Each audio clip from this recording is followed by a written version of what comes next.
وَأَنَّا مِنَّا الْمُسْلِمُونَ وَمِنَّا الْقَاسِطُونَ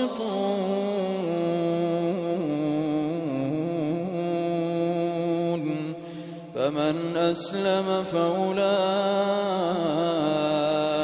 تَحَرَّوْا رَشَدًا وَأَمَّا الْقَاسِطُونَ فَكَانُوا لِجَهَنَّمَ حَطَبًا وَأَن لَّوِ اسْتَقَامُوا عَلَى الطَّرِيقَةِ لَأَسْقَيْنَاهُم مَّاءً